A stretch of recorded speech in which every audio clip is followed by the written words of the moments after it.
Hello everyone, welcome to Atomic English, the Hindu daily vocab and editorial analysis class में आपका बहुत बहुत स्वागत है। क्लास में हमेशा की तरह आपको मिलेंगे डेली वोकैब जो कि एडिटोरियल से रहती है और ये एक एग्जाम ओरिएंटेड वोकैब है। पार्ट ऑफ स्पीच आइडेंटिफिकेशन देखेंगे कि भाई जो वर्ड्स हैं ये हैं क्या, नाउन है, एडजेक्टिव हैं, एडवर्ब हैं या फिर क्या है। देन उनके सिनोनिम्स करेंगे, उनके एंटोनिम्स करेंगे और इसी क्लास में आपको मिल जाएंगे idioms and phrases, phrasal verbs और वन वर्ड सब्सटीट्यूशन। वोकैब के जितने फॉर्मेट हो सकते हैं सब आपको इसी एक सिंगल क्लास में डेली बेसिस पर मिल जाते हैं, जो कि एग्जाम पॉइंट ऑफ व्यू से बहुत ही अच्छी प्रैक्टिस है। देन हम करते हैं एडिटोरियल एनालिसिस। द हिंदू से एक एडिटोरियल उठाते हैं और उसको बहुत बारीकी से एनालाइज करते हैं, जिससे आपका रीडिंग कॉम्प्रहेंशन पार्ट स्ट्रॉन्ग हो जाएगा और एग्जाम में फिर आपको जो अनसीन पैसेज आता है उसको समझने में बहुत आसानी हो जाएगी। उसके बाद में हम करेंगे कॉम्प्रहेंशन एमसीक्यूज। ये जो एडिटोरियल है इसी के कंटेंट से बने हुए कॉम्प्रहेंशन एमसीक्यूज रहेंगे और ग्रामर एमसीक्यूज बिल्कुल उसी पैटर्न पर जो कि एग्जाम में आपको देखने को मिलते हैं। तो ये भी बहुत अच्छी प्रैक्टिस है। उसके बाद जो आपने यहाँ पर जितनी वोकैब पढ़ी है सारा कुछ वो आपको बहुत अच्छे से समझ में आएगा, लेकिन वोकैब की नेचर होती है एक बार में याद नहीं होती है। तो उसके लिए हमने करा है वोकैब की ट्रिकी एमसीक्यूज के साथ में प्रैक्टिस। और जब आप इसको लास्ट में कर लेते हो, क्लास के लास्ट में मिलता है आपको, जब आप इसको कर लेते हो तो उसके बाद तो ये जितना स्टार्टिंग में आपने सारी वोकैब पढ़ी ये आपको रट जाती है, आपकी फिंगर टिप्स पर आ जाती है। ठीक है, तो इसको ज़रूर करें लास्ट में। ये सारे बेनिफिशरीज हैं, इन सभी के लिए बहुत इंपॉर्टेंट क्लास है, देख लेना। ठीक है, ये सारे बच्चे इस जितने भी तैयारी करने वाले, इन सभी एग्ज़ाम की तैयारी करने वाले बच्चे हैं उन सभी के लिए बहुत हेल्पफुल क्लास है। चलिए भाई शुरू करते हैं अब क्लास को बिना देरी करे हुए। और चैनल पर अगर नए हैं और अभी तक चैनल को सब्सक्राइब नहीं करा है तो चैनल को सब्सक्राइब ज़रूर कर लेंगे, बेल आइकन को प्रेस कर लेंगे जिससे आपको नोटिफिकेशन टाइम पर मिलता रहे। ऑलराइट, चलिए भाई शुरुआत करते हैं आज की क्लास की वोकैबुलरी। और पहला वर्ड है मोबिलाइज। वर्ब होता है जुटाना या फिर संगठित करने को बोलते हैं मोबिलाइज करना। To prepare and organise for action, especially military और पब्लिक सपोर्ट। भाई प्रिपेयर कर रहे हैं आप किसी चीज़ को, ऑर्गेनाइज कर रहे हो, इकट्ठा कर रहे हो, लेकिन कोई एक्शन लेने के लिए। ठीक है, एस्पेशली मिलिट्री को या फिर पब्लिक सपोर्ट को। ठीक है, India must mobilise global opinion against Pakistan nuclear threats. India को क्या करना चाहिए? मोबिलाइज करना चाहिए, जुटाना चाहिए ग्लोबल ओपिनियन। ग्लोबल ओपिनियन से यहाँ पर क्या मतलब है? जो दूसरे देश हैं पूरे वर्ल्ड के, उनका ओपिनियन जुटाना चाहिए हमको, उनका नज़रिया अगेंस्ट पाकिस्तान न्यूक्लियर थ्रेट। जो पाकिस्तान हमें न्यूक्लियर धमकी देता है परमाणु की, उसके खिलाफ हमको ग्लोबल अलग अलग कंट्रीज़ का ओपिनियन, नज़रिया मोबिलाइज करना चाहिए, जुटाना चाहिए। असेंबल करने को बोल सकते हो आप, मोबिलाइज करना सॉरी। रैली बोल सकते हो आप, ऑर्गेनाइज बोल सकते हो, तीनों इसके सिनोनिम हो जाते हैं। अब एक तरफ तो जुटा रहे हो, इकट्ठा कर रहे हो, तो दूसरी तरफ क्या करोगे? उसको अलग करोगे, डिसबैंड करोगे, डिस्पर्स अलग कर दोगे। और मोबिलाइज का उल्टा फिर सीधा डीमोबिलाइज हो जाएगा। ठीक है, इसमें से आप डिस्पर्स को मार्क कर लेंगे। अगला वर्ड है रीअश्योरिंग। एडजेक्टिव होता है आश्वस्त करने वाला, गिविंग कॉन्फिडेंस और कंफर्ट। कोई चीज़ आपको अगर आश्वस्त कर दे रही है कि आपको पूरा भरोसा ही आ गया, उसको बोलते हैं reassuring. PM Modi's visit to Adampur was reassuring for the nation. PM Modi की अभी रिसेंट विजिट हुई है कल आदमपुर एयरबेस में, तो वो क्या है?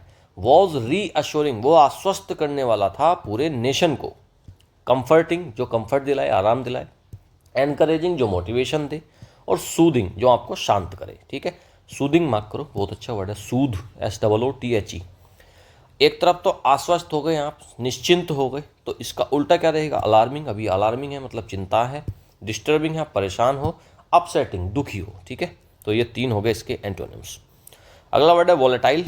एडजेक्टिव होता है अस्थिर या विस्फोटक को बोलते हैं। Likely to change suddenly. भाई वोलेटाइल क्या चीज़ है? जो कभी भी चेंज हो जाएगा, अचानक से चेंज हो जाएगा, उसी को बोलते हैं वोलेटाइल। और पोटेंशियली डेंजरस चीज़ को भी वोलेटाइल बोल सकते हो। The nation has been in the mist of a volatile conflict. Nation कहाँ पर है? इन द मिस्ट। मिस्ट मतलब क्या है? बीच में। ठीक है, बीच में है किस चीज़ के? Of a volatile conflict. एक ऐसी कन्फ्लिक्ट है जो खतरनाक हो सकती है, कभी भी बढ़ सकती है। ठीक है, अनस्टेबल है, एक्सप्लोजिव है और एरेटिक है। मार्क करो एरेटिक को। अब एक तरफ तो अस्थिर है, विस्फोटक है, तो दूसरी तरफ क्या रहेगा? इसका उल्टा स्टेबल, शांत है, स्थिर है, काम है। और स्टेडी, स्टेडी का मतलब भी होता है स्थिर। मार्क कर लो स्टेडी को। बोलते हैं ना रेडी स्टेडी गो, तो रेडी और स्टेडी में क्या हो जाते हैं? आप स्थिर हो जाते हो, बस अब आपको दौड़ना है। ठीक है, नेक्स्ट रीआइट्रेट। वर्ब होता है, बहुत बार पढ़ा चुका हूँ इस वर्ड को, अब तो ये रट गया होगा आपको। बार बार दोहराने को, रिपीट करने को बोलते हैं रीआइट्रेट करना। टू रिपीट समथिंग फॉर, या तो आप जोर देने के लिए दोबारा से रिपीट कर रहे हो किसी चीज़ को, या फिर क्लैरिटी के लिए, सफाई के लिए, जिससे कि स्पष्टता आ जाए। Mister Modi reiterated India's revised strategy of responding to terrorism. Mister Modi ने रीआइट्रेट करा, दोबारा से दोहराया इंडिया का जो रिवाइज स्ट्रेटेजी है ना, पहले हमारी स्ट्रेटेजी अलग हुआ करती थी, आज टेररिज्म को लेकर जो हमारा रेस्पॉन्स रहता है वो अलग तरीके का, अग्रेसिव तरीके से हम रेस्पॉन्ड करते हैं। तो उस स्ट्रेटेजी को मिस्टर मोदी ने करा है रीआइट्रेट, दोबारा से रिपीट करा है। रिपीट करना, रीस्टेट करना। रीस्टेट देखो, री अगेन को बोलते हैं, री दोबारा को, और स्टेट मतलब कहना। तो दोबारा से कोई बात कहना रीस्टेट। एम्फेसाइज मतलब जोर देना, ठीक है। तो एक तरफ तो बार बार दोहराया गया, दोबारा कहा गया, लेकिन दूसरी तरफ विड्रॉ कर लिया, कोई बात कही थी उसको वापस ले लिया, डिनाई कर दिया, मना ही कर दिया, और फॉरगेट भूल गए। भूल गए तब थोड़ी ना दोहराओगे, आप तो भूल गए, फॉरगेट हो गया। तो तीनों हो जाते हैं इसके एंटोनिम्स। अगला वर्ड है कंसीड। वर्ब होता है स्वीकार करने को हार या तर्क में। देखो किसी चीज़ को आप एक्सेप्ट कर ले रहे हो, उसको बोलते हैं कंसीड करना। एडमिट करना किसी चीज़ को, to admit something officially often reluctantly, ठीक है, हार में या उस तरीके से इसको आप एक्सेप्ट कर ले रहे हो, एडमिट कर ले रहे हो, उसको बोलते हैं कंसीड करना। India is no longer willing to concede the fig leaf of an explanation. India कभी भी इज नो लॉन्गर विलिंग, अब जो है इंडिया नहीं तैयार है, एक्सेप्ट नहीं करेगा, टू कंसीड, एक्सेप्ट करने के लिए तैयार नहीं है India, the fig leaf of explanation, फालतू की जो एक्सप्लेनेशन पाकिस्तान देता था उनको हम कंसीड नहीं करेंगे, एडमिट नहीं करेंगे। एडमिट, यील्ड और एक्नॉलेज तीनों हो जाते हैं इसके सिनोनिम्स। अब एक तरफ तो स्वीकार करना, एक्सेप्ट करना, एडमिट करना, तो इसका उल्टा क्या रहेगा फिर, डिनाई करना, रिफ्यूज़ करना और विदहोल्ड कर देना, ठीक है, तीनों हो जाते हैं इसके एंटोनिम्स। मार्क करो विदहोल्ड को।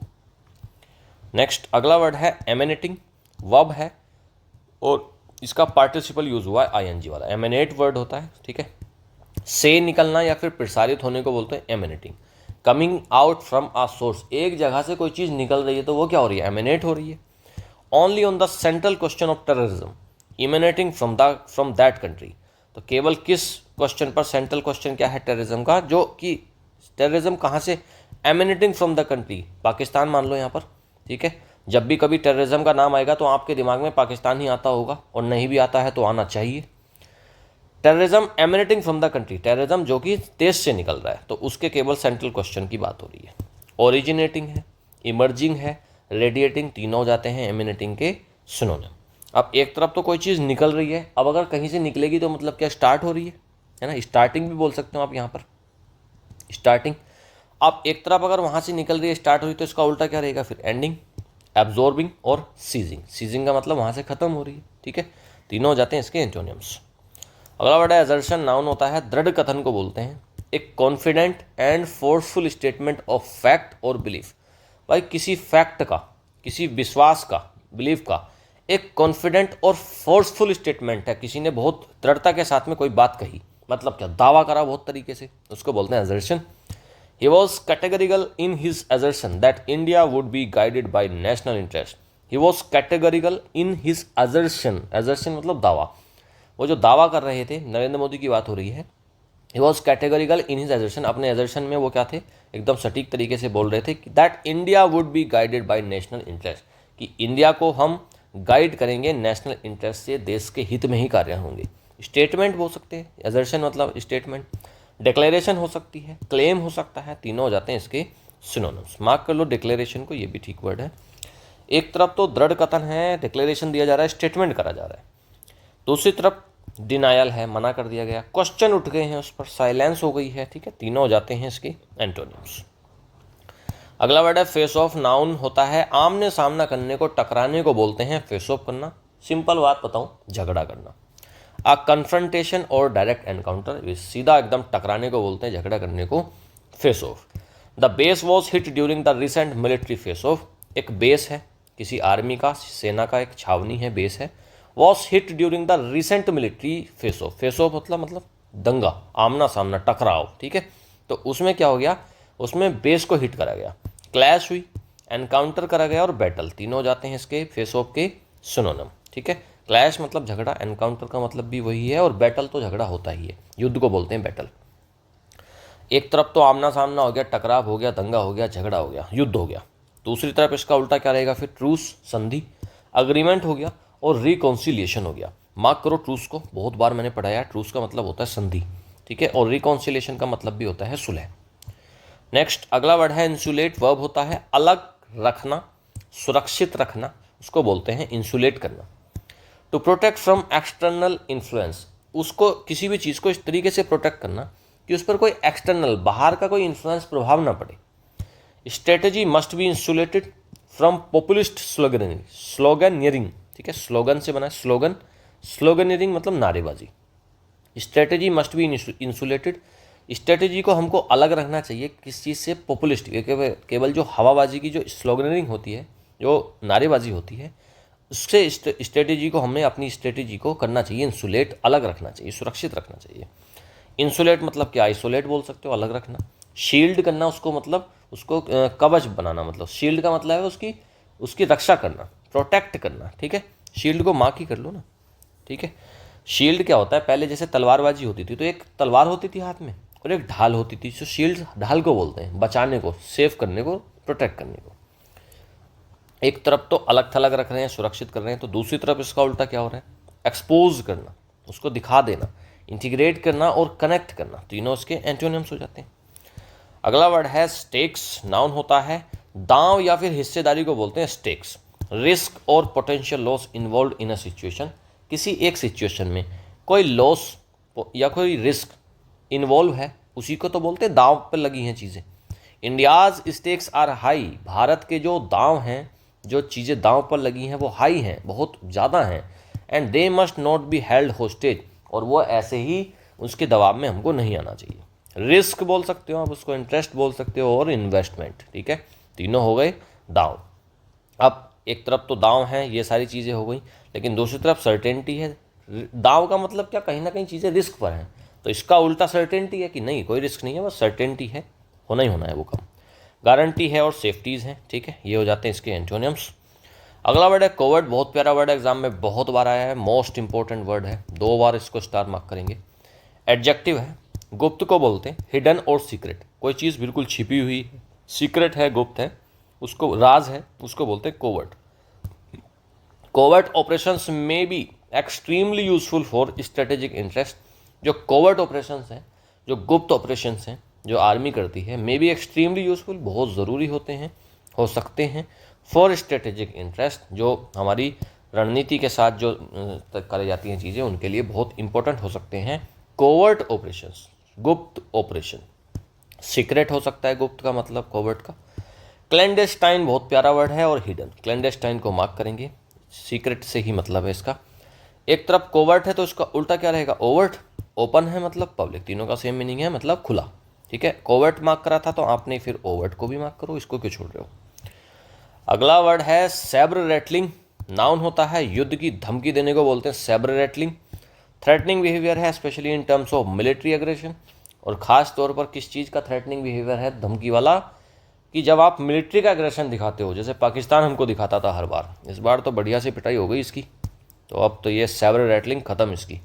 India should not be unsettled by Pakistan nuclear sabre rattling, India को अनसेटल नहीं रहना चाहिए, पाकिस्तान की न्यूक्लियर जो परमाणु की सैब्र रेटलिंग धमकी देता था, उससे हमको परेशान नहीं रहना चाहिए। ये सबको समझ में आ गया है कितना इसके अंदर दम है। पोस्चरिंग हो सकता है इसका सिनोनिम, थ्रेटनिंग हो सकता है, और बेलिजरेंस, मार्क करो बेलिजरेंस को, धमकी को ही बोलते हैं।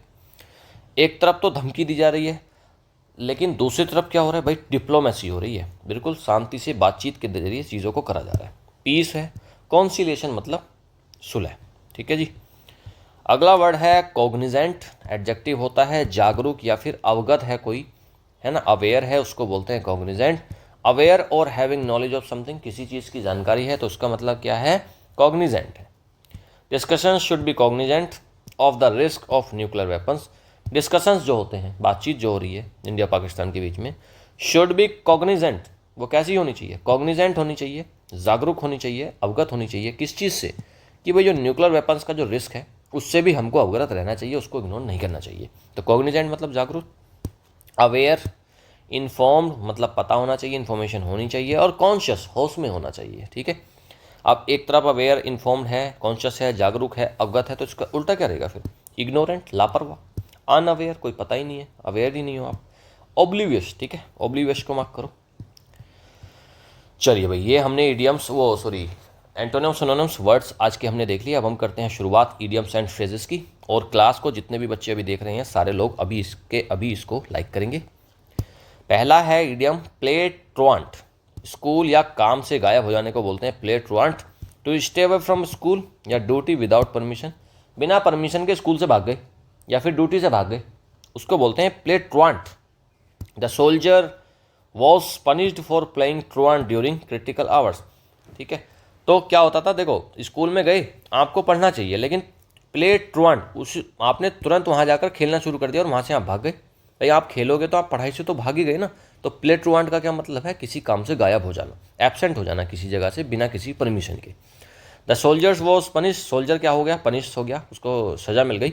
For playing truant during critical hours, भाई कोई खतरनाक टाइम चल रहा था, इंपॉर्टेंट टाइम चल रहा था, युद्ध चल रहा हो या कुछ भी चल रहा हो, कोई ऑपरेशन चल रहा हो, और उस टाइम पे सोल्जर क्या हो गया, ही प्लेड ट्रुआंट, वो गायब हो गया, तो उसको मिला है पनिशमेंट। पॉइजन समवन्स ईयर्स, किसी के कान भरना। To turn someone against another by telling lies और एग्जाजरेशंस, पॉइजन कर रहे हो आप किसी के कान को, किसी के कानों में जहर भर रहे हो। तो जहर आप जब भर रहे हो तो किसी दूसरे व्यक्ति के प्रति भर रहे हो, दूसरी चीज़ के प्रति भर रहे हो। तो to turn someone against another, किसी के अगेंस्ट कर देना किसी को, बाय टेलिंग लाइज, और झूठ बोलकर या फिर एग्जाजरेट कर किसी चीज़ को बढ़ा चढ़ाकर बताने के बाद, तो वो होता है poison someone's ears. Enemies try to poison the general's ears with false reports, enemy ने क्या करा है, ट्राई करा है पॉइजन करने का जनरल के ईयर्स को, जनरल मतलब वो आर्मी का जनरल है, विथ फॉल्स रिपोर्ट, गलत खबर देकर। तो ये हो गया पॉइजन समवन्स ईयर्स। पोक समवन्स नोज, आप अगर किसी की नाक पकड़ोगे तो मतलब क्या, आप टांग अड़ाओगे, इंटरफेयर करोगे इन समवन्स एल्स मैटर, किसी दूसरे व्यक्ति के मैटर में अगर आप इंटरफेयर कर रहे हो तो मतलब क्या, आप पोक कर रहे हो किसी की नोज को, नाक पकड़ रहे हो या फिर टांग अड़ा रहे हो, मतलब सिंपल आप इंटरफेयर कर रहे हो। India's resents countries that poke their noses in its bilateral issues, ठीक है। इंडिया ने क्या करा है, कंट्रीज को बताया है that poke their noses in its bilateral issues. तो इंडिया ने क्या करा है, रिसेंट करा है, कंट्रीज को बताया है कि भैया पोक मत करो हमको, पोक दियर नोज, जो पोक करती थी, जो टांग अड़ाती थी हमारे बायलैटरल इश्यूज में, उनको बता दिया, समझा दिया। फिग लीफ, ढोंग, असली बात को छुपाने की कोशिश को बोलते हैं fig leaf. Something used to hide an embarrassing और शेमफुल थिंग, कोई चीज़ है जिसको आप यूज़ किस तरीके से कर रहे हो, या तो हाइड करने में या एम्ब्रेस करने में, असली बात को छुपाने में, ढोंग भरने में कर रहे हो किसी शेमफुल थिंग के लिए, वो होता है fig leaf. India rejected Pakistan fig leaf explanation about terrorism, India ने रिजेक्ट कर दिया है पाकिस्तान की जो फिग लीफ एक्सप्लेनेशन थी ना, जो ढोंग वाली बात थी अबाउट टेररिज्म के बारे में। हर बार ये ढोंगी तरीके से तो पेश आता था कि हम नहीं करते हैं, असली बात को छिपाता था ये, इस बार सबके सामने आ गए। तो इंडिया ने रिजेक्ट कर दिया है इसकी फिग लीफ एक्सप्लेनेशन, मतलब फालतू की बातों को जो उसने झूठ बोल रहा था वो। आगे हम देखते हैं फ्रेजल वर्ब। पहला है लिव अप टू, उम्मीदों पर खरा उतरना, टू मीट एक्सपेक्टेशन। भाई if you are living up to something, तो इसका मतलब क्या, उम्मीदों पर खरे उतर रहे हो, आप एक्सपेक्टेशंस के हिसाब से जी रहे हो। India is expected to live up to its global responsibility, भाई हर देश की एक ग्लोबल रिस्पॉन्सिबिलिटी होती है कि भाई शांति बनाकर रखेंगे, सबको सहयोग करेंगे, हेल्प करने, ज़रूरत पड़ने पर हेल्प करेंगे। तो इंडिया क्या है, India is expected to live up to, तो इन सारी एक्सपेक्टेशंस को पूरा करेगा इंडिया, ये उम्मीद करी जाती है इंडिया से, ठीक है। तो लिव अप टू का मतलब उम्मीदों पर खरा उतरना। नेक्स्ट, लुक आफ्टर का मतलब तो पता होगा आपको, देखभाल करने को बोलते हैं, टेक केयर करने को लुक आफ्टर करना। The commander looked after, second form दे दी है, the troops needs on the border. Commander ने क्या करा है, लुक आफ्टर करा है, मतलब देखभाल करी है। द ट्रूप्स नीड्स, ट्रूप क्या होता है, सैनिक, सैनिकों को बोलते हैं ट्रूप्स, जो हमारे फौजी भाई होते हैं। ट्रूप्स अपोस्ट्रोफी लगाकर बताया कि ट्रूप्स की, ट्रूप्स यहाँ पर प्लूरल है, सैनिकों की अपोस्ट्रोफी लगा दिया, नीड्स उनकी ज़रूरतें, ठीक है, ऑन द बॉर्डर, बॉर्डर पर जो ज़रूरतें हैं, तो कमांडर उनको करता है लुक आफ्टर, मतलब देखभाल करता है। लुक फॉर का मतलब तो तलाश करना, सर्च करना है। India is looking for, ING form दे दिया, India is looking for global support against nuclear threats, जो हमको परमाणु की धमकी पाकिस्तान से मिलती है, तो उसके लिए हम ग्लोबल सपोर्ट को ढूंढ रहे हैं, लुक फॉर, ठीक है, सर्च करना। नेक्स्ट, लुक फॉरवर्ड टू, उत्सुकता से वेट करना, प्रतीक्षा करने को बोलते हैं look forward to. To wait, to await eagerly, बहुत ही उत्सुकता से प्रतीक्षा करना। The nation looks forward to a strong strategic future. Nation क्या करता है, लुक फॉरवर्ड करता है, वेट करता है किस चीज़ के लिए, एक स्ट्रॉन्ग स्ट्रेटेजिक फ्यूचर के लिए। वन वर्ड सब्स्टिट्यूशन देख लेते हैं। कॉल्ट, घोड़े का बच्चे होता है उसको बोलते हैं Colt. A young male horse under 4 years old, 4 साल के अंदर की जो एज का बच्चा होता है घोड़े का उसको बोलते हैं Colt. The soldier road a Colt through the rugged terrain. Soldier मतलब सैनिक, सैनिक क्या करते हैं, घोड़ों को चलाते हैं ना, तो उसने क्या करा है, रोड। देखो घोड़े को चलाने की जो एक वो है वर्ड है उसके लिए आता है राइड, राइड करना, ride a horse, horse riding सुना होगा आपने, ठीक है, तो उसका सेकंड फॉर्म दिया है रोड। सोल्जर ने करा है रोड मतलब चलाया है किसको, एक कोल्ट को, घोड़े के बच्चे को, मतलब उसके घोड़े के बच्चे के ऊपर बैठकर उसने उसको घोड़े को चलाया है सोल्जर ने, थ्रू द रग्ड टेरेन, जो खराब रास्ता था वहां से। कोअर्जन, बलपूर्वक दबाव को बोलते हैं coercion. The act of forcing someone to do something using threats और प्रेशर। भाई कोअर्जन का मतलब सिंपल सी बात है, प्रेशर को बोलते हैं, ठीक है, धमकाने के बाद, प्रेशर में लाने के बाद किसी काम को करवाने को बोलते हैं कोअर्जन करना। Coercion must not be the basis of international relation. जो इंटरनेशनल रिलेशन है, अंतर्राष्ट्रीय जो संबंध है, उसमें कोर्सन को हमको बेस नहीं बनाना चाहिए और तरीके से चीज़ों को हैंडल करना चाहिए, ठीक है। और कोअर्जन में आप एक चीज़ का ध्यान रखेंगे, स्पेलिंग मिस्टेक बहुत ज़्यादा करते हैं बच्चे। कोअर्जन में COER, यहाँ पर C है ना कि S, ठीक है, यहाँ पर C है ना कि S, तो इसका ध्यान रखना, ये गड़बड़ हो जाती है बहुत बार। कोअर्जन मतलब प्रेशर, वो भी धमकाने के रूप में। कॉन्स्टेलेशन तो एक तारों का समूह है, ग्रुप है स्टार्स का, और एक रिकॉग्नाइजेबल पैटर्न बना रहे हैं वो। आसमान में कोई एक पैटर्न बन गया किसी स्टार से, ठीक है, 4 5 10 इसके आसपास स्टार हुए और वो मिलकर एक पैटर्न बना देते हैं, कुछ आपको नजर आ जाता है उसमें, उसी को बोलते हैं constellation. He gauge at the constellation after the long mission. उसने गेज करा है, गेज का मतलब क्या है, घूरना, किसी चीज़ को देखना लगातार, तो उसने गेज करा है, देखा है कॉन्स्टेलेशन को, मतलब ग्रुप को, तारों के, आफ्टर द लॉन्ग मिशन, एक लंबे मिशन के बाद। अगला वर्ड है कैलस। कठोर को, निर्दयी को बोलते हैं कैलस। इमोशनली इनसेंसिटिव और अनफीलिंग। इमोशनली इनसेंसिटिव है, कठोर है, क्रूअल है, निर्दयी है, उसी को बोलते हैं callus. A callus disregard for civilian life marks terrorist act. एक कैलस, एक निर्दयी, एक कठोर, एक क्रूअल, डिसरिगार्ड, बेइज्जती सिविलियन लाइफ की, मार्क्स टेररिस्ट एक्ट, और उससे क्या पता चलता है, टेररिस्ट एक्ट के बारे में पता चलता है। आज के वर्ड्स थे, बड़े अच्छे अच्छे वर्ड्स थे, सारे हमने पढ़ लिए। अब ये जो आपने वर्ड्स पढ़े हैं इसकी लास्ट में कराएंगे प्रैक्टिस, वहाँ पर आप जब आप इसको पढ़ लेंगे तो फिर आपको ऑटोमेटिकली चीज़ें रट जाएंगी, ठीक है।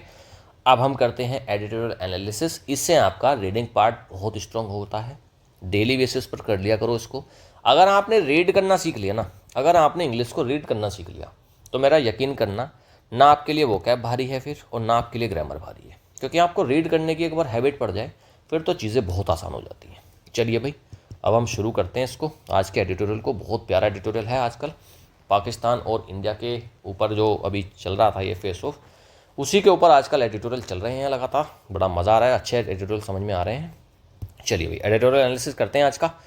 प्राइम मैसेज, एक बहुत ही important message on India's strong line and Pakistan. India की जो स्ट्रॉन्ग लाइन है, एकदम मजबूती से हम खड़े हुए हैं इस बार, और पाकिस्तान, उसके ऊपर आज का एडिटोरियल बेस्ड है। India must mobilise global opinion against Pakistan nuclear threats. India को मोबिलाइज करना चाहिए, इकट्ठा करना चाहिए, एकत्रित करना चाहिए, या फिर देखना चाहिए ग्लोबल ओपिनियन, पूरे विश्व का ओपिनियन हमारे पास आना चाहिए। ओपिनियन मतलब क्या, उसका नज़रिया, अगेंस्ट पाकिस्तान न्यूक्लियर थ्रेट। ये जो पाकिस्तान हमको बार बार न्यूक्लियर धमकी देता है, परमाणु की धमकी देता है, तो उसके बारे में हमको मोबिलाइज करना चाहिए, इकट्ठा करना चाहिए, एकत्रित करना चाहिए। क्या चीज़, ग्लोबल ओपिनियन, पूरे विश्व का, दुनिया के कंट्रीज़ का हमारे पास ओपिनियन आना चाहिए।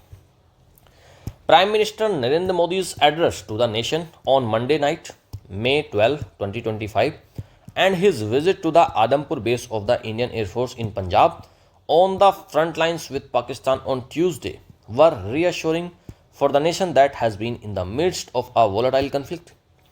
प्राइम मिनिस्टर नरेंद्र मोदी का जो एड्रेस था, अब एड्रेस का मतलब क्या, उनका घर का पता थोड़ी ना बता रही है। अब एड्रेस का मतलब है वहाँ पर स्पीच, ठीक है, स्पीच से मतलब है यहाँ पर एड्रेस।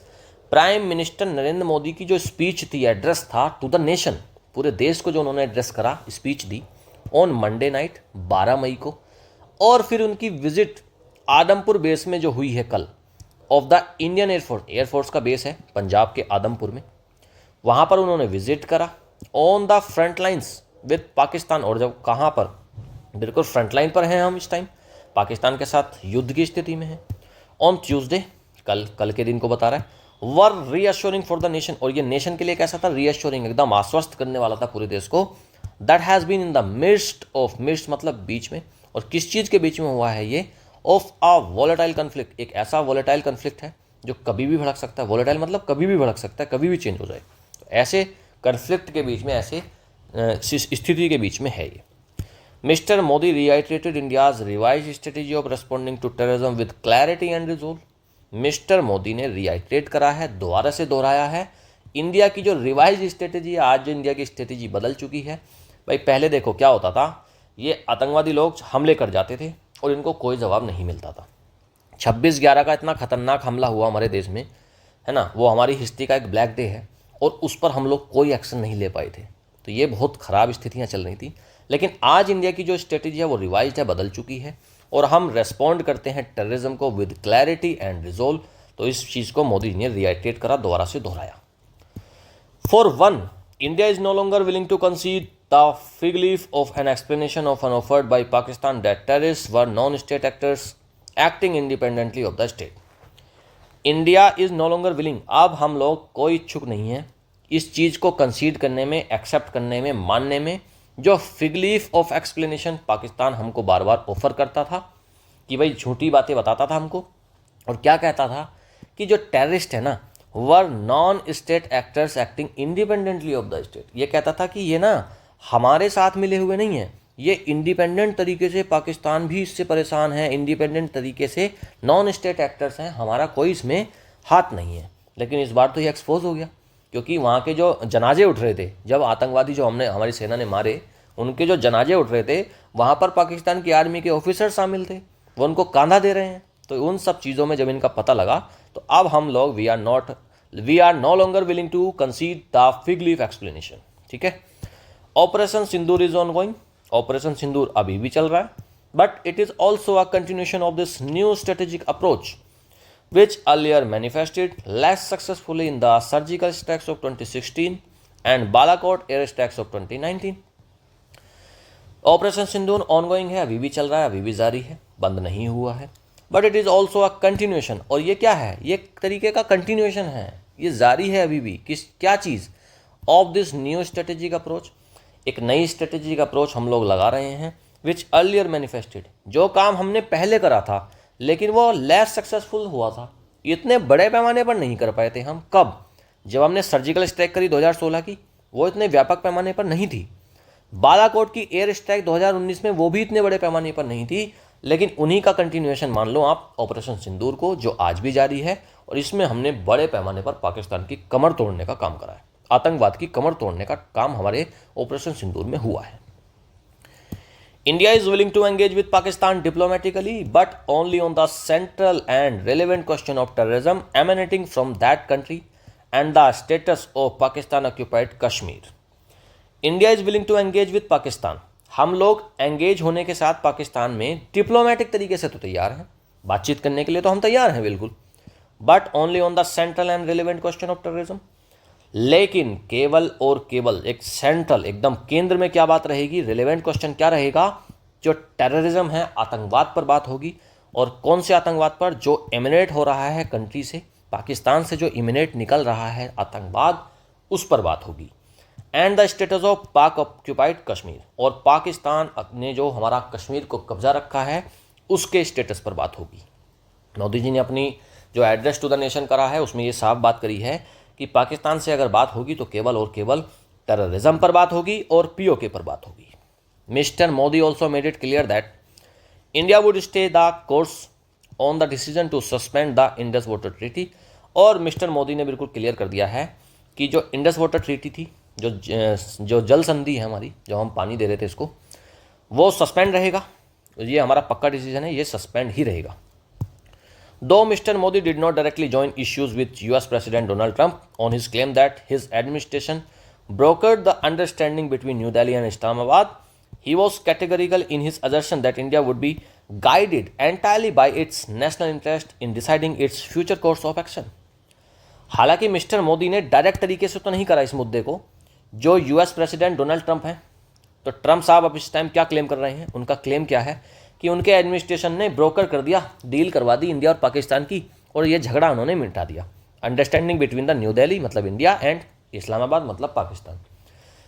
डोनाल्ड ट्रंप खूब शोर मचा रहे हैं इस टाइम पे कि भाई इंडिया और पाकिस्तान के बीच में मैंने संधि करवा दी, सीजफायर करवा दिया, उस चीज़ को वो क्लेम कर रहे हैं। हालांकि मोदी जी इस चीज़ को डायरेक्ट इशू तो नहीं बनाया, उन्होंने उस चीज़ को एड्रेस नहीं करा, लेकिन ही वॉज कैटेगोरिकल। लेकिन मोदी जी बिल्कुल साफ तौर पर नजर आ रहे थे अपने एजर्शन में, अपना जो बात रख रहे थे वो बहुत मजबूती के साथ रख रहे थे। और उन्होंने क्या कहा, दो टूक बात कही, that India would be guided entirely by its national interest, कि इंडिया किस तरीके से चलेगा, भारत किस तरीके से चलेगा, अपने नेशनल इंटरेस्ट जो देश हित में कार्य होंगे उस तरीके से हम काम करेंगे। In deciding its future course of action, हमारे जो आगे भविष्य में जो हम कार्य कर देंगे, जो हमारा कदम उठेंगे, हमारे देश में जो भी देश हमारा कदम उठाएगा वो सब कुछ नेशनल इंटरेस्ट में रहेगा, ना किसी के दबाव में और ना किसी के इन्फ्लुएंस में। Further moves by India will depend on how Pakistan responds to the changed approach of India and the new realities. Further moves of, जो आगे जो कदम उठेंगे इंडिया के द्वारा जो उठाए जाएंगे, will depend on how Pakistan responds, वो उस चीज़ पर डिपेंड करेंगे कि पाकिस्तान किस तरीके से रेस्पॉन्ड करता है to the changed approach of India. ये जो हमारी अप्रोच चेंज हुई है पाकिस्तान को लेकर, आतंकवाद को लेकर, उस चीज़ पर पाकिस्तान कैसे रेस्पॉन्ड करता है, उसी के ऊपर डिपेंड करता है हमारा रवैया।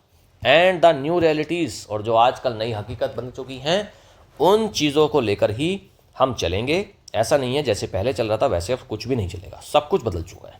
मिस्टर मोदीज़ विजिट टू आदमपुर, जहाँ एयरवेस है, उनकी जो भी विजिट हुई है, अब ये देखो कोमा लगा कर ना उसी बात को एक्सप्लेन कर रहा होता है। ये आदमपुर है, अब इसी को एक्सप्लेन करेगा। 100 kilometre from the border, Adampur कहाँ है, 100 किलोमीटर दूर है बॉर्डर से। And also a site of India's Russian made S-400 air defence system, और ये एक साइट है इंडिया की Russian made S-400 air defence system की साइट है, वहां पर हमने इंस्टॉल कर रखा है रशिया का S-400 air defence system. Disproved Pakistan claim that the base was hit during the recent military face of. अच्छा, मोदी जी ने आदमपुर में क्यों गए हैं? आदमपुर में क्यों गए हैं? उसका रीज़न है, पाकिस्तान ने खूब शोर मचाया, खूब अफवाह फैलाई कि हमने आदमपुर एयरबेस को तबाह कर दिया, अटैक कर दिया, और वहाँ पर लगा हुआ S-400 एयर डिफेंस सिस्टम को हमने डिस्ट्रॉय कर दिया। ये पाकिस्तान ने खूब शोर मचाया। मोदी जी वहीं पर चले गए और वहाँ से लाइव फोटो भेज रहे हैं, वहाँ से लाइव वीडियो रिकॉर्ड कर रहे हैं, वहाँ पर S-400 के साथ में पोज कर रहे हैं वो, और पूरा आदमपुर जो एयरबेस है उसको पूरे को दिखा रहे हैं वो। ठीक है, तो ये जो पाकिस्तान का क्लेम था कि भाई मिलिट्री फेस ऑफ जो अभी झगड़ा हुआ, इससे हमारा युद्ध हुआ, उसके बीच में इसका क्लेम था कि हमने तबाह कर दिया, तो वो मोदी जी ने साफ लाइव दिखा दिया, ये देखो ये सब कुछ इंटैक्ट है, बिल्कुल कोई दिक्कत नहीं है यहाँ पर। That said there is a need to insulate strategy from populist sloganeering and prime time TRP wars. That said, और ये जो चीज़ है ये क्या दिखाती है कि भाई एक नीड है इंसुलेट करने का, चीज़ों को अलग दिखाने का, स्ट्रेटेजी को, फ्रॉम पॉपुलिस्ट स्लोगनिंग, जो पॉपुलिस्ट जो एकदम हवाबाजी की स्लोगनरिंग होती है, नारेबाजी होती है, और प्राइम टाइम TRP वॉर से इससे चीज़ों को अलग रखना पड़ेगा। इंडियाज स्टेक्स आर हाई, भारत के जो चीज़ें दांव पर लगी हैं बहुत ज़्यादा हाई हैं, स्टेक्स हमारे बहुत ज़्यादा हाई हैं, दांव पर हमारी बहुत चीज़ें लगी हैं। And they must not be held hostage by the designs of Pakistan terrorist, और इन चीज़ों को हम दांव पर हम किस तरीके से नहीं कर सकते, जो पाकिस्तान का टेररिस्ट है ना, उनके हवाले नहीं करा जा सकता चीज़ों को, विच आर ऑफकोर्स अनएक्सेप्टेबल। और आज जो ये टेररिस्ट हैं हमारे देश में, these things are unacceptable now. Quiet diplomacy and covert operations may not be suitable for TRP media wars, but can be extremely useful in the pursuit of the country's strategic interest. Quiet diplomacy, शांति से diplomacy करना, और covert operation, गुप्त तरीके से army के operations चलना, ये suitable नहीं हो सकते हैं TRP मीडिया के लिए, क्योंकि TRP मीडिया क्या चाहेगी कि भाई सब कुछ पता चल जाए, एकदम कंट्रोवर्सी बन जाए, या फिर एकदम सारी ब्रेकिंग न्यूज़ बन जाए कि भाई हमने ये कर दिया वो कर दिया। शांत तरीके से करना हो सकता है कि ये सुटेबल ना हो मीडिया के लिए, but can be extremely useful, लेकिन बहुत ज़्यादा यूज़फुल है हमारी कंट्री के जो स्ट्रेटेजिक इंटरेस्ट हैं, देश हित में चीज़ें शांत तरीके से, गुप्त तरीके से ही होनी चाहिए।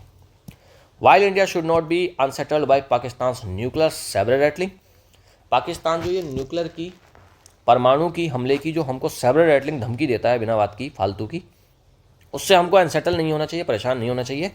It is also time India took the lead with other partner countries to start a new global conversation on the risk of nuclear weapons.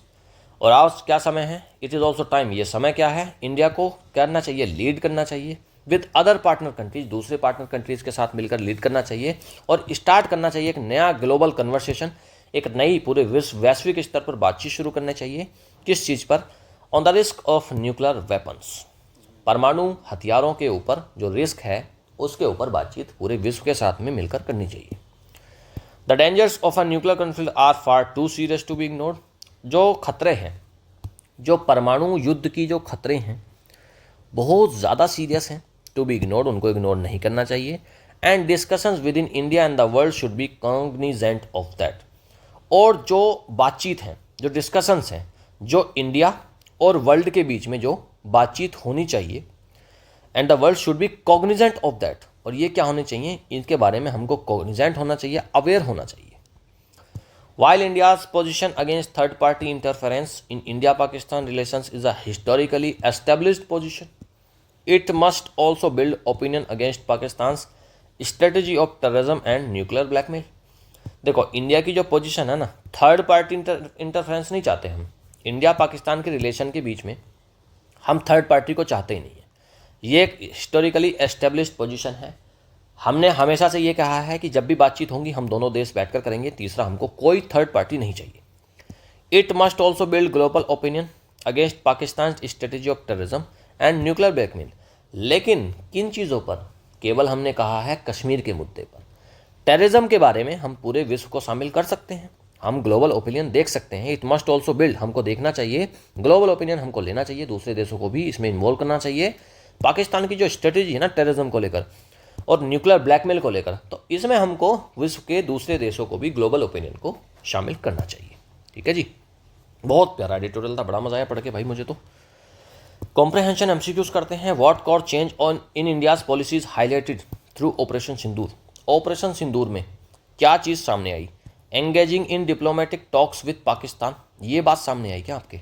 ये चीज़ सामने आई है। Next, denying military intervention as a response, rejecting the non-state actor excuse and targeting terror origins, strengthening third party mediation।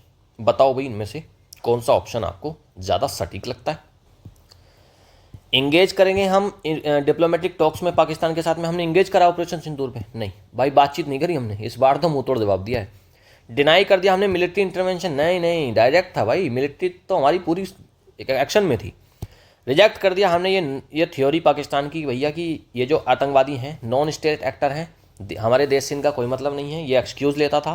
और हमने target करा है terror origins को। सी option इसमें correct है बिल्कुल। ठीक है, next, according to the editorial, what is India's stance on US president Donald Trump mediation claims. जो डोनाल्ड ट्रंप साहब मीडिएशन का क्लेम कर रहे हैं कि हमने सीजफायर करवा दिया, उसके बारे में इंडिया का क्या स्टांस है? Open to US involvement in Pakistan if Pakistan agrees. हम ओपन है यूएस के इन्वॉल्वमेंट के लिए अगर पाकिस्तान एग्री करता है? बिल्कुल एग्री नहीं करते हम। पाकिस्तान भले से एग्री कर जाए, हम नहीं करते।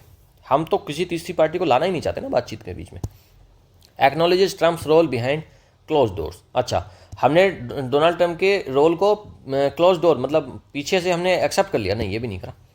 फर्म रिजेक्शन करा है हमने किसी भी थर्ड पार्टी मीडिएशन का, यही ऑप्शन करेक्ट है कि हमने कह दिया कि तीसरी पार्टी कोई इन्वॉल्व नहीं होगी, हम ही बातचीत करेंगे और बातचीत केवल दो मुद्दों पर होगी। कौन कौन से? Terrorism and PoK. ठीक है, दो ही बातों पर, दो ही चीज़ों पर बातचीत होगी। What risk does the editorial warn about in relation to media coverage. Media coverage के बारे में एडिटोरियल क्या चीज़ की वार्निंग देता है? Media might support Pakistan claims, काटो। Media war might expose India's military location, काटो। Populist slogan might override real strategy, हाँ ये हो सकता है। TRP based shows could demoralize Indian forces, नहीं, टीआरपी जो बेस्ड शो हैं इनसे डिमोरलाइज तो कुछ नहीं हो रहा इंडियन फोर्स का। सी ऑप्शन इसमें करेक्ट लग रहा है। पॉपुलिस्ट स्लोगन जो है, बिना बात की जो हवाबाजी है, माइट ओवरराइड रियल स्ट्रेटेजी, जो हमारी रियल स्ट्रेटेजी है उससे कहीं ना कहीं उसमें गड़बड़ हो सकती है, ओवरराइड कर सकती है। भाई देखो, आपने देखा इंडियन मीडिया कितना चिल्लाते हैं यार। ये जब वॉर चल रहा है तो ऐसा लग रहा है ऐसा लगता है कि बॉर्डर पर वॉर नहीं चल रहा, वॉर चल रहा है इनके न्यूज़ रूम में बैठकर।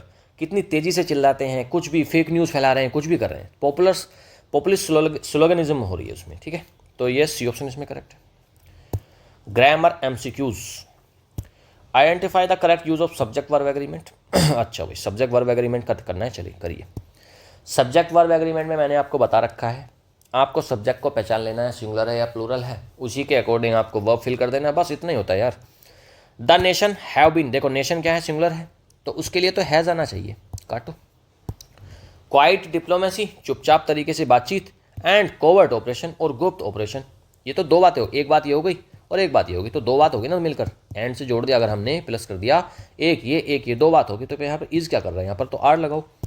Discussions with in India and the world should be cognizant, ठीक है, ये हो सकता है। पाकिस्तान थ्रेट्स, ये तो प्लूरल है, प्लूरल के साथ डज नॉट क्या कर रहा है, डू नॉट होना चाहिए, तो ये तो सारे ऑप्शन कट गए, बचा सी ऑप्शन, यही ऑप्शन हमारा करेक्ट हो जाएगा। नेक्स्ट चूज करना है आपको कंजंक्शन, चलिए। India will stay the course but it depends on Pakistan behaviour. India is open for talks and not on unrelated issues, तो यहाँ पर तो बट आना चाहिए, यहाँ पर तो बट आना चाहिए, यहाँ पर एंड आना चाहिए, ठीक है। India will stay course and it depends on Pakistan behaviour. India suspended the treaty so it won't resume any time soon, तो यहाँ पर एंड आना चाहिए, ठीक है। इंडिया ने सस्पेंड कर दिया ट्रीटी को, एंड और इट वॉन्ट रिज्यूम, और ये रिज्यूम नहीं होगी अभी जल्दी से। इंडिया स्टैंड्स फर्म, इंडिया एकदम सख्ती से खड़ा हुआ है, and will act according to its national interest, ये ऑप्शन करेक्ट हो जाएगा। फिफ्थ का डी ऑप्शन करेक्ट है, एंड यहाँ पर बिल्कुल करेक्ट ऑप्शन यूज़ करा है। सेलेक्ट कर रहे हैं करेक्ट प्रोनाउन यूसेज को, प्रोनाउन का क्वेश्चन है।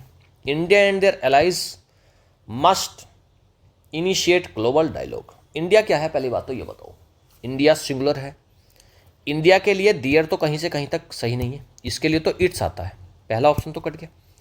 Pakistan nuclear blackmail is it's main strategy, is it's main strategy, हाँ ये हो सकता है भाई, पाकिस्तान का न्यूक्लियर ब्लैकमेल इज पाकिस्तान के लिए यूज़ कर लिया हमने इट्स, ये तो ठीक हो सकता है। द विजिट एंड स्पीच, दो बातें हो गई, तो फिर इट नहीं आएगा, इट नहीं आएगा फिर इसके लिए, ये तो काट दो। द विजिट एंड स्पीच दो बातें हो गई, इट वर नहीं, देखो इट के साथ तो वैसे भी हो जाएगा, वर तो आएगा नहीं, तो ये तो गलत हो गया, सी ऑप्शन भी गलत हो गया। Terrorist and non state actors दो हो गई, दे इज नॉट, दे के साथ इज नॉट, काटो भाई ये भी गलत है, तो इसमें बी ऑप्शन करेक्ट है। चलिए भाई, कॉम्प्रहेंशन के क्वेश्चन कर लिए, कॉम्प्रहेंशन और ग्रामर, ठीक है, दोनों हो गए, बहुत अच्छे क्वेश्चंस थे आज के, अच्छा लेवल था उनका, वो आपने कर लिए। स्टार्टिंग में जो आपने वोकैब पढ़ी थी, अब हम उसकी करते हैं vocab practice through tricky MCQs, और यहीं पर इसी क्लास के एंड तक सब कुछ रटेगा आपको, अभी देखना इसका मज़ा, ठीक है। और वीडियो अगर आपको अच्छी लग रही है तो जितने लोग वीडियो को देख रहे हैं प्लीज़ अभी के अभी इसको लाइक करेंगे। चलिए भाई आगे बढ़ते हैं। What is the most suitable सिनोनियम पूछा है, मोबिलाइज का। मोबिलाइज का मतलब होता है इकट्ठा करना चीज़ों को। मिलिट्री कॉन्टेक्स्ट में इमोबिलाइज तो इसका उल्टा हो गया, ठीक है, इमोबिलाइज तो हो गया इसका उल्टा। डिस्पर्स, डिप्लॉय या फिर रिसीड, बताओ इसमें से कौन सा ऑप्शन करेक्ट रहेगा। देखो डिप्लॉय करना, लगाना, इकट्ठा करना, मतलब उसको वहाँ पर लागू कर देना, सी ऑप्शन करेक्ट है। बेस्ट डिस्क्राइब का मतलब होता है सिनोनियम, बेस्ट डिस्क्राइब का मतलब होता है सिनोनियम। रीअश्योरिंग जेस्चर, रीअश्योरिंग का पूछ रहा है आपसे सिनोनियम, तो रीअश्योरिंग जेस्चर कौन सा होता है। रीअश्योरिंग मतलब आपको आश्वस्त करने वाला gesture. One that increase panic, देखो पैनिक तो नहीं बढ़ेगा, अगर आप एक बार किसी चीज़ से रीअश्योर हो जाओगे तो फिर आप पैनिक नहीं करोगे। दैट ऑफर्स कॉन्फिडेंस, हाँ कॉन्फिडेंस आ सकता है, ये तो सही बात है। वन दैट कॉजेज डिस्कम्फर्ट, होगा नहीं आपको अगर आप रीअश्योर हो गए, और आप फियर में भी नहीं रहोगे, तो इसमें बी ऑप्शन ही करेक्ट है। In which situation would a government be describe a volatile, volatile government कौन सी है, जो कभी भी बदल सकती है, चेंज हो सकती है। When it implements long term stable policies, काटो, ए ऑप्शन तो काटो।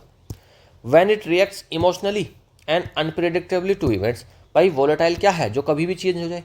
जैसे हमारी जो गवर्नमेंट है इस टाइम पे, जैसे मोदी जी को ही मान लो, वो क्या है, जब वो इमोशनली तरीके से रिएक्ट कर जाते हैं या फिर अनप्रेडिक्टेबली, भाई पाकिस्तान को उम्मीद थोड़ी दी ऐसे इतना इसको मार पड़ेगी, तो ये ऑप्शन बी ऑप्शन इसमें करेक्ट है। नेक्स्ट क्लोजेस्ट मीनिंग पूछा है, मतलब सिनोनिम पूछा है रिआइट्रेट का। रिआइट्रेट का मतलब होता है दोबारा से किसी चीज़ को रिपीट करना, तो विस्पर, इन्वेंट, प्रेडिक्ट नहीं, रिपीट, सी ऑप्शन करेक्ट है। Which word implies reluctantly accepting defeat in an argument, reluctantly accept कर लेना हार को, उसको क्या बोलते हैं। रिलक्टेंटली एक्सेप्ट करने को पूछ रहा है, तो इसमें तो ए ऑप्शन करेक्ट रहेगा। कंसीड का मतलब ही होता है एक्सेप्ट करना, एडमिट करना। ए ऑप्शन करेक्ट है। चूज करना है sentence that correctly uses emanating. Emanating का मतलब पूछ रहा है the noise was emanating. Emanating का मतलब होता है कोई चीज़ कहीं से निकल रही है। Noise was emanating from the broken generator. हाँ, हो सकता है भाई। भाई जनरेटर क्या है?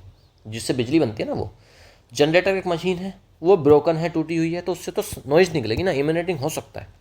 इमिनेटिंग मतलब निकलना। The crowd emanated the security guard. Crowd निकला है, नहीं नहीं, ये तो काटो। She emanates her children with care. Eminent थोड़ी करती है उससे, नहीं। दे वर एमिनेटेड बाय सरप्राइज, काटो। इसमें ए ऑप्शन करेक्ट है। नॉइज कहाँ से इमिनेट हो रही है, उत्पन्न हो रही है? जनरेटर से।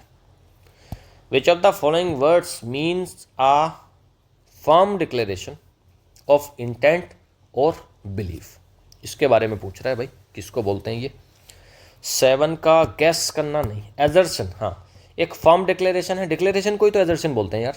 बी ऑप्शन करेक्ट है। डिक्लेरेशन मतलब एजर्शन, ठीक है। अपने इच्छा का, अपने बिलीफ का आप डिक्लेरेशन कर रहे हो, दावा कर रहे हो, वही होता है एजर्शन। बी ऑप्शन करेक्ट है। Ways of the following situation best describe मतलब सिनोनियम। फेस ऑफ के बारे में पूछ रहा है। फेस ऑफ होता है झगड़ा। एक पीसफुल तो हो नहीं सकता। जहां आपको पीसफुल मिल जाए वहां फिर फेस ऑफ नहीं होगा। Stand of between two rival forces, हाँ ये हो सकता है। एक फॉर्मल बैंकेट डिनर, अरे यार फेस ऑफ हो रहा है तो डिनर थोड़ी करेंगे उसमें। स्पोर्ट टीम फोटो शूट थोड़ी करवा रही है। बी ऑप्शन करेक्ट है। एक स्टैंड ऑफ हो रहा है दो राइवल फोर्सेस के बीच में, झगड़ा हो रहा है, आमना सामना हो रहा है, मुकाबला हो रहा है। Which of the following can insulate a country from external economic shocks. Insulate का मतलब होता है अलग कर देना। इंसुलेट का मतलब आइसोलेट भी हो सकता है। Over dependence on imports. सवाल को ध्यान से पढ़ो, क्या पूछा उसने? पूछा है कि क्या चीज़, इनमें से क्या चीज़ किसी एक कंट्री को इंसुलेट कर सकती है एक्सटर्नल इकोनॉमिक शॉक से? Over dependence on imports, over dependence, हाँ ये हो सकता है। पॉलिटिकल इंस्टेबिलिटी, नहीं ये तो नहीं होगा। डाइवर्सिफाइड डोमेस्टिक इंडस्ट्रीज है, उससे क्या हो सकता है? हमारी फैली हुई इंडस्ट्रीज है, उससे हमको इकोनॉमिक शॉक लग सकता है। सी ऑप्शन करेक्ट हो जाएगा। Next, if your stakes are high in a business. अगर आपके बिजनेस में स्टेक्स हाई हैं, स्टेक्स मतलब दांव पर चीज़ें लगी हैं।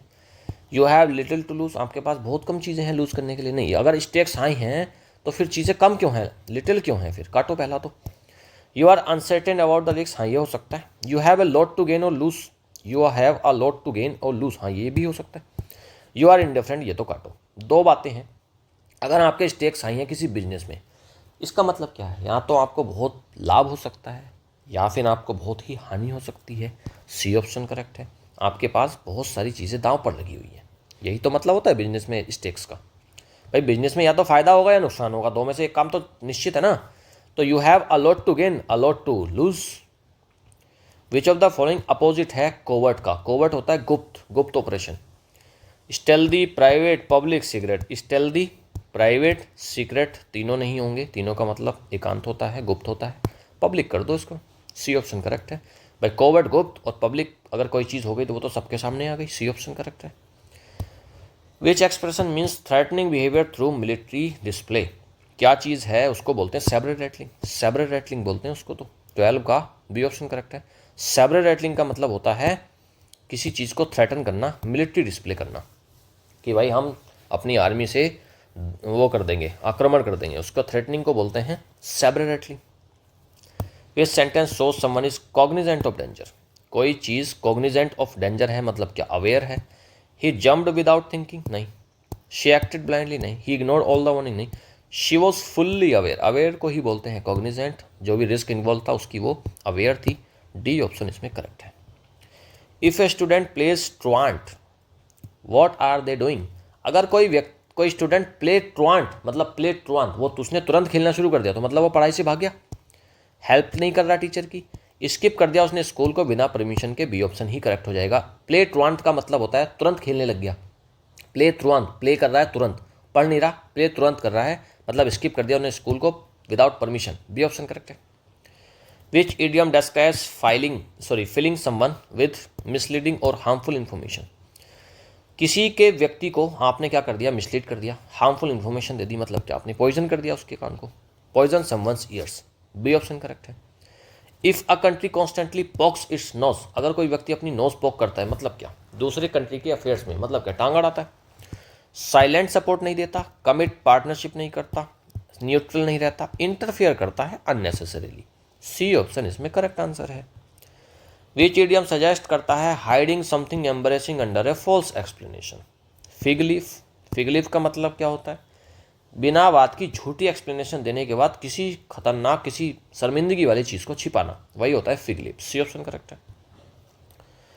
करेक्ट यूजेज पूछ रहा है, लिव अप टू, एक्सपेक्टेशन के हिसाब से जीना। Live up to, lived up her child काटो। She lived up to his father's reputation हो सकता है। They looked up to the stars, he lives out to his goals. B option इसमें correct रहेगा। वो अपनी फादर की जो रेपुटेशन थी ना, किसी के पिताजी की बहुत इज्जत होती है, उसी के हिसाब से वो जी रहा है, उसकी एक्सपेक्टेशन पर। B option correct. Look after का मतलब तो देखभाल करने को बोलते हैं, क्रिटिसाइज नहीं है, नेग्लेक्ट नहीं है, एक्सपेक्ट नहीं है, प्रोटेक्ट करना या फिर केयर करना। B option correct. Phrasal verb इसमें से कौन सी फिट हो जाएगी? I am dash a solution to this issue. मैं सॉल्यूशन इस मुद्दे का क्या कर रहा हूँ, ढूंढ रहा हूँ। Look forward, look after, look for या फिर लुक अवे। बताओ भाई इसमें कौन सा आएगा? Look for. I am looking for a solution to this issue. C option correct. इसमें बताना है I dash seeing you again. I dash seeing you again मतलब क्या? इसका मतलब पूछ रहा है कि वेट कर रहा है, तो इसमें आ जाएगा look forward to. Look forward to का मतलब होता है वेट करना। I am looking forward to seeing you again, मैं वेट कर रहा हूँ तुमको दोबारा से देखने का। Choose the best word, one word substitution. एक यंग मेल हॉर्स को तो बोलते हैं कोल्ट, कोल्ट को ही बोलते हैं घोड़े का बच्चा, ठीक है। सी ऑप्शन करेक्ट है। Coercion involve, what does coercion, coercion का मतलब क्या होता है? प्रेशर, है ना, दबाव बनाना। वॉलंटरी एक्शन है नहीं, परसुएशन थ्रू, काइंडनेस से नहीं, दबाव बनाएंगे हम तरीके से, फोर्स करेंगे, थ्रेट करेंगे, किसी को कंपेल करेंगे किसी एक्शन को करवाने के लिए। सी ऑप्शन इसमें करेक्ट रहेगा, 23rd का C. What is the correct one word substitution for a group of stars? Group of stars होते हैं कॉन्स्टेलेशन। बी ऑप्शन इसमें करेक्ट रहेगा। In which context is callous, callous का मतलब क्या होता है? Cruel. He was callous in expressing sympathy तो नहीं दिखाएगा। कोई कैलस व्यक्ति है, कोई क्रूर व्यक्ति है तो वो सिंपैथी थोड़ी ना दिखाएगा। The nurse gave a callus bandage, नहीं, नर्स भी कैलस बैंडेज नहीं देगी। His callus words comforted the child. किसी के कैलस बिहेवियर से, किसी के कैलस वर्ड से बच्चे को कंफर्ट मिल जाएगा क्या? बच्चा तो डर जाएगा यार, कोई अगर क्रूअल व्यक्ति होगा तो काटो इसको भी। Her callous behaviour showed no empathy for the injured. कोई व्यक्ति इंजर्ड है और कैलस बिहेवियर था उसका, उसने कोई एम्पैथी नहीं दिखाई, तो कैलस का मतलब वही होता है जो एम्पैथी बिल्कुल नहीं दिखाता। डी ऑप्शन इसमें करेक्ट है। नीचे आंसर की दी गई है, पीडीएफ डाउनलोड करेंगे आप टेलीग्राम से। टेलीग्राम से पीडीएफ डाउनलोड करना, लिंक मिल जाएगा आपको वीडियो की डिस्क्रिप्शन में। जितना कुछ पूरी वीडियो है भाई, इतनी इंपॉर्टेंट क्लास है ये, आप खुद देखो। आप इसमें सिनोनियम एंटोनियम सीख रहे हो, आप वन वर्ड सब्स्टिट्यूशन सीख रहे हो, ईडियम सीख रहे हो, फ्रेजल वर्ब सीख रहे हो, ठीक है, कॉम्प्रहेंशन के क्वेश्चंस आप सीख रहे हो, ग्रामर सीख रहे हो, रीडिंग कॉम्प्रहेंशन का आप पूरे तरीके से ट्रांसलेट कर ले रहे हो, और वोकैब की प्रैक्टिस कर रहे हो, ठीक है, वोकैब की प्रैक्टिस कर रहे हो थ्रू ट्रिकी एमसीक्यूज। तो आप खुद अंदाज़ा लगाओ डेली बेसिस पर आपकी इस एक सिंगल क्लास से 1 घंटे से भी कम की रहती है, कितनी बड़ी लेवल पर तैयारी हो रही है। कुछ महीने जब आप इसको कंटिन्यू रखेंगे तब आप सोचना आपकी इंग्लिश का लेवल क्या पहुंच जाएगा। और आपको मैं गारंटी लेता हूं, इंग्लिश का जो डर है वो कुछ ही दिनों में ख़त्म हो जाएगा, कुछ ही हफ्तों में वो पूरा डर निकल जाएगा और आप इंग्लिश को बहुत अच्छे से पढ़ने लगेंगे। वीडियो अगर अच्छी लगी है लाइक करें, शेयर करें ज़्यादा से ज़्यादा, कमेंट करके बताएं चीज़ों को, और अगर चैनल को अभी तक सब्सक्राइब नहीं करा है सब्सक्राइब कर लेंगे। आज सारे क्वेश्चन पढ़ेंगे, सब कुछ पढ़ेंगे टोटल दोबारा से पीडीएफ से, और 25 क्वेश्चन के आसपास हमने आज करे हैं। 25 में से अगर आप 15 क्वेश्चन कर रहे हो तो आपको बहुत कुछ याद हो रहा है। 20+ अगर आप स्कोर कर पा रहे हो, इसको खुद से करना, ठीक है, आंसर की से फिर मैच करना आपका कितना आ रहा है। 20+ स्कोर अगर आ रहा है तो भाई बहुत अच्छी तैयारी है आपकी। और अगर भाई आप सारा ही कर गए 25, फिर तो भाई बल्ले बल्ले है, इसी साल आपका सिलेक्शन होना तय है। चलिए बेटा, आप तैयारी करते रहिए और मुझे पूरी उम्मीद है आपकी मेहनत एक दिन ज़रूर रंग लाएगी। Thank you, have a nice day, good bye.